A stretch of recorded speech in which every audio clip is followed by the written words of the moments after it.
Today we will start that what is the authority. Now, what is the authority? What is the meaning of authority? How authority and power are different with each other, and how authority is restricted.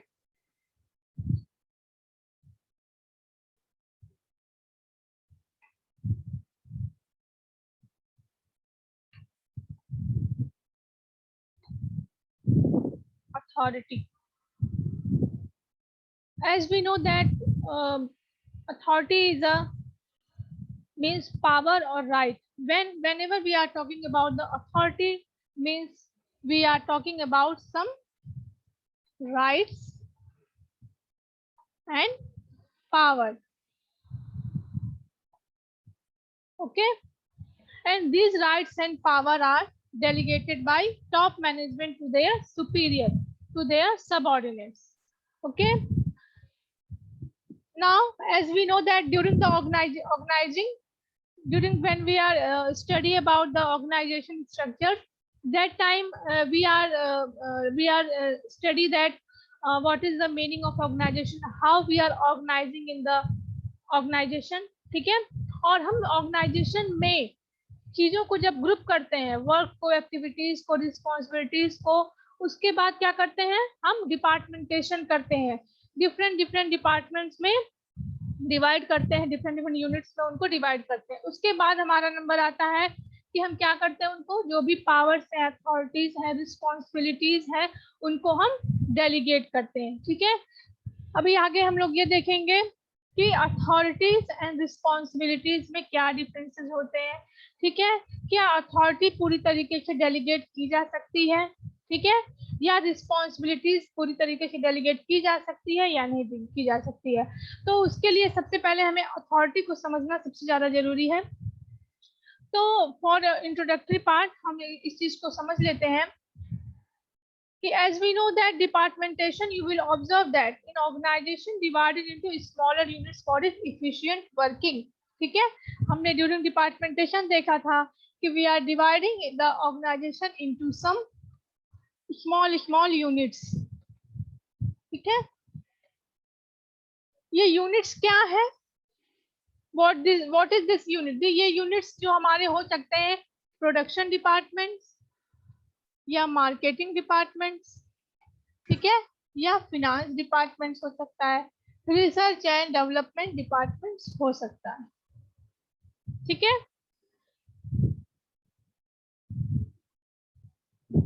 Okay, then we are dividing the organization into different units. These units will be maybe a production department, marketing department, finance and research and development department.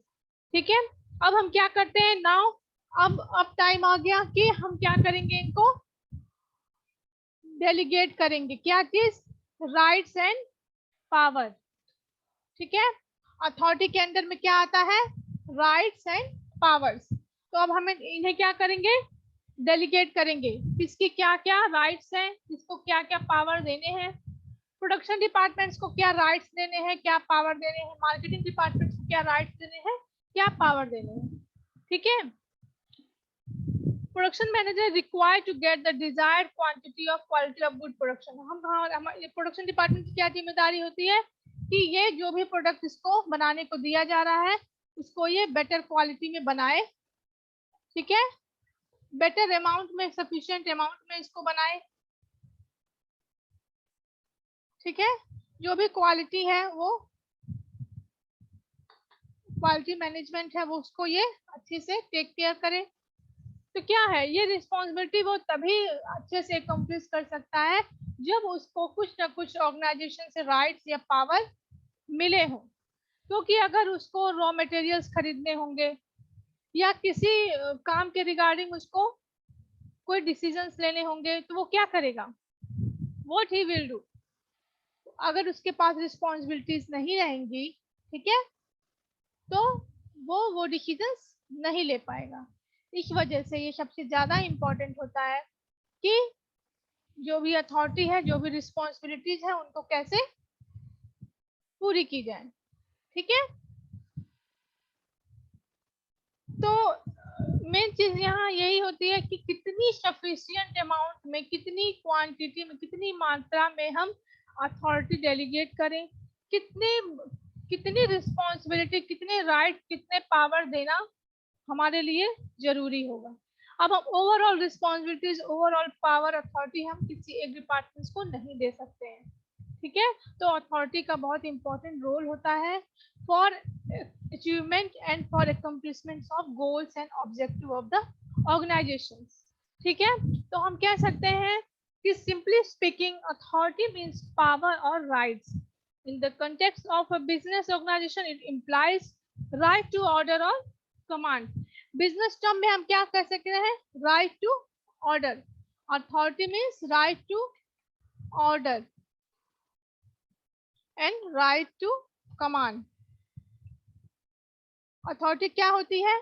Authority एक rights है जिसके through हम अपने subordinates को, अपने जो lower level employ हैं या जो हमारे अंडर में हैं, उनको हम ऑर्डर दे सकते हैं। ठीक है, कि आपको ये काम करके देना है, ये काम आपकी रिस्पॉन्सिबिलिटी है, you have to done this work in a given period of time, and उसी on the basis of this authority हम उनको कमांड कर सकते हैं। ठीक है,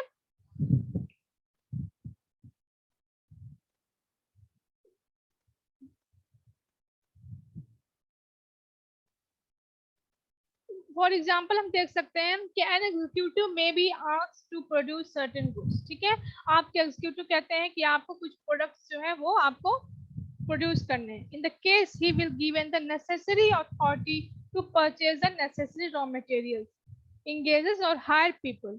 It would also be necessary to give him authority to take assistance for some other people. In technical terms, it's called a delegation of authority. अगर मान लीजिए कोई एग्जीक्यूटिव है, ठीक है, उनको हमने कहा है कि you have a right to purchase a raw materials. ठीक है, तो उनको इतनी अथॉरिटी हम दें कि for purchasing the raw materials वो कम से कम उस राइट पर्सन को, उस राइट पीपल को सेलेक्ट कर सके कि according to their needs, according to their departmental needs, वो उनको इतनी पावर मिलनी चाहिए कि वो during the purchasing of that raw materials वो क्या करें, ऐसे पर्सन को असाइन कर सके या कुछ डिसीजंस वो एक्स्ट्रा ले सके जो कि उस रॉ मटेरियल को परचेज करने के लिए वो किसी को असिस्ट कर सके। ठीक है, वो सेलेक्ट कर सके किसी टेक्निकल पर्सन को जो इसके लिए बेटर हो। ठीक है, तो ऐसा नहीं है अगर हमने अपने एग्जीक्यूटिव को ये राइट दे दिया कि now you have a right to purchase a raw materials, अगर जरूरत पड़ती है एक्स्ट्रा रॉ मटेरियल्स की तो आप उसको परचेज कर सकते हो। ठीक है, बट उनको ये राइट्स ना दें कि वो उसके लिए किसको हायर कर सके या किसको उनको हायर करना है, तो क्या होगा, इससे जो भी काम होगा, जो भी वर्क होगा उसमें डिले होगा, क्योंकि इनको अपने टॉप मैनेजमेंट से परमिशन लेनी होगी कि हम